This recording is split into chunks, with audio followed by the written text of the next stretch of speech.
You made it past the slog huts. Who'd have thunk it? Now to reach the raisin, you need to run, son. And oh, don't let yourself become feed for the wildlife. Welcome back, everyone, to Let's Play Oddworld Munch's Oddysee. Last time we have went through the last of the slog huts and effectively bankrupted them because we took all the scrubs. Then again, if you didn't even take all the scrubs, it would still be bankrupt. Whatever, that's behind us. Today we're going to be going through Paramite Run, a level that frustrates the inner nerd in me. Look at all those Paramites.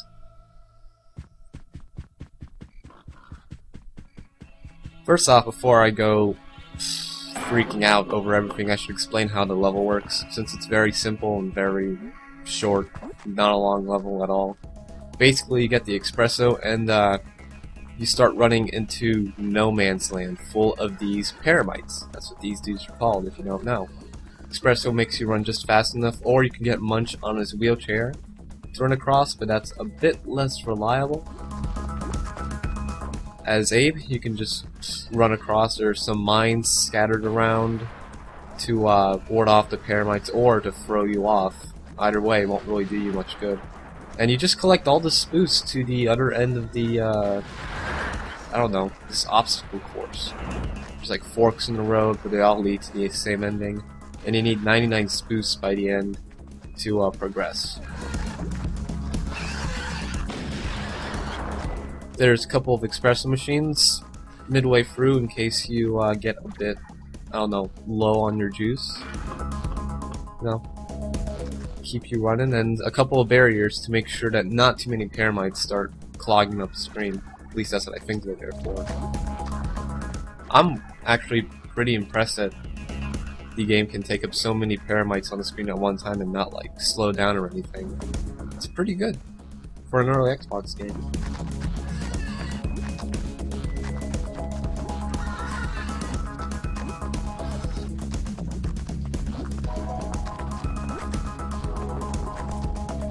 And if you're so inclined to, you can even possess Paramites and, I don't know, farm for spoofs here if you feel like it. Thing is, it's not too useful though. I mean, what can you do? You can run around as a Paramite, just jog the very way you can attack, and you can talk. It's nowhere near as involved as the possessing the sligs. You can't taunt or anything. You can, like, I don't know, hit a random Paramite and piss them off, I guess. Like so. I don't know, if you wanted to, I guess you could just ward off a bunch of Paramites away from Abe to give him more breathing room, but that'd be pointless overall. And even then, the Paramites will just get bored if you stay here and walk away. You may notice that when you depossess them, they don't blow up. That's because they're not industrialists, they're like natural creatures. I don't know, the explanation for it is real weird. Basically, if Abe possesses just like an animal, a wild animal that isn't a slog, then they won't blow up. I don't know. So here's the end. It's Raisin's Cave, actually. You can, again, I'm trying to get a good camera angle here, getting a good shot. Not really working.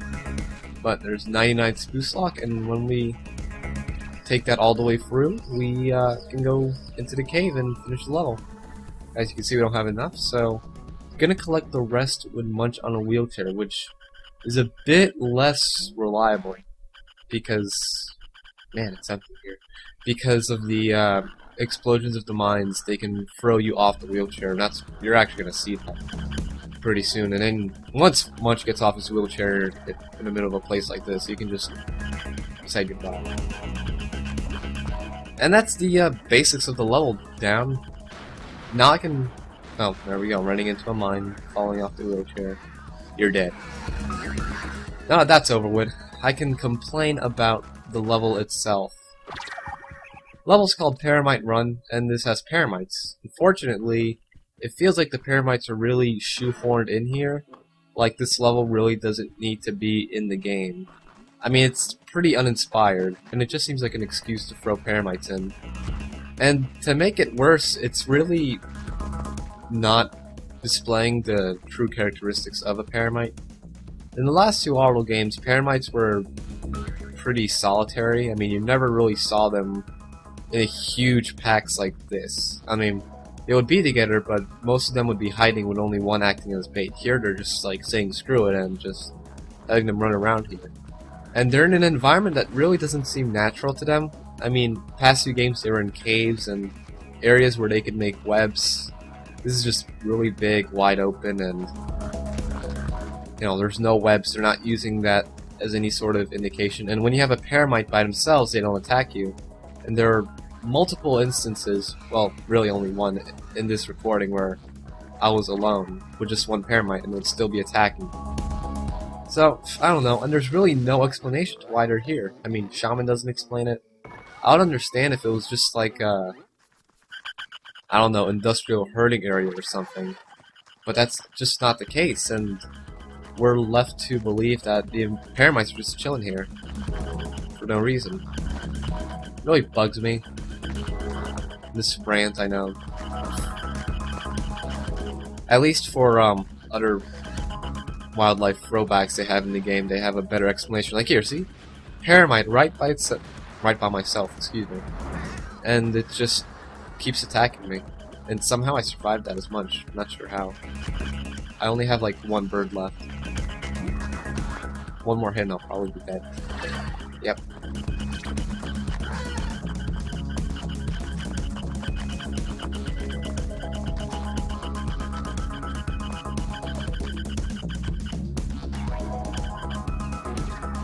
Okay, well, still don't have enough spoons, but whatever, that's just 2 more with Abe, it's no big deal as long as they don't die. Cut with the pause screen, and we're good and done. Sorry for that little rant, but I always feel inclined to talk about it whenever I go through this level. That's just how much of a nerd I am. Luckily, we got a really nice, big and long cutscene here, so enjoy.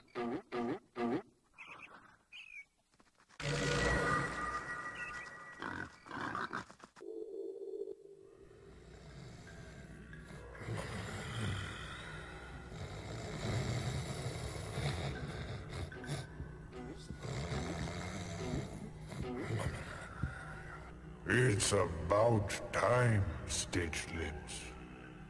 I see you found our one-legged friend. You will help each other find what is most important to each of you. I don't get it. For you, my lonely Gabbit. Huh? If you ever see Gabbits again, it will be because you helped Stitch Lips save his unborn brothers from Viker's labs. No, I'm not going back there. Listen to me, Gadget Top, and you listen good. You will go to Viker's labs. There you will find Gabiar, the last can of this priceless dish. Gabbit eggs. They eat our eggs? You know what's in a Mudakin pot? Viker's labs is a most formidable fortress. It would seem impossible to break in. There is only one way. You must help a Gluckin. A most lazy and incompetent, pitiful excuse for a Gluckin. He is called Lulu. Huh? He is your key to enter Viker's labs. You must make Lulu rich. Filthy rich. For this is the only way he will rise to the status of Glockstar. Through this poor excuse for a being, you will acquire the fortune that wins back that last can of Gabiar. And you, Stitch Lips, Me? through Lulu, you will find your unborn brothers.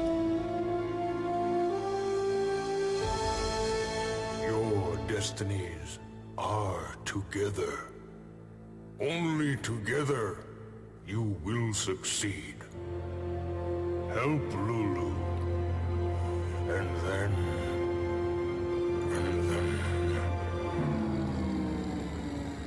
That's it?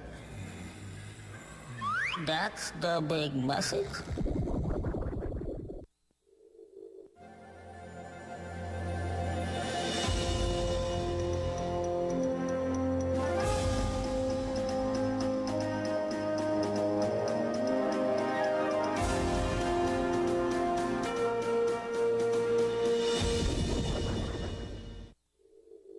And now, we finally get to start the real game.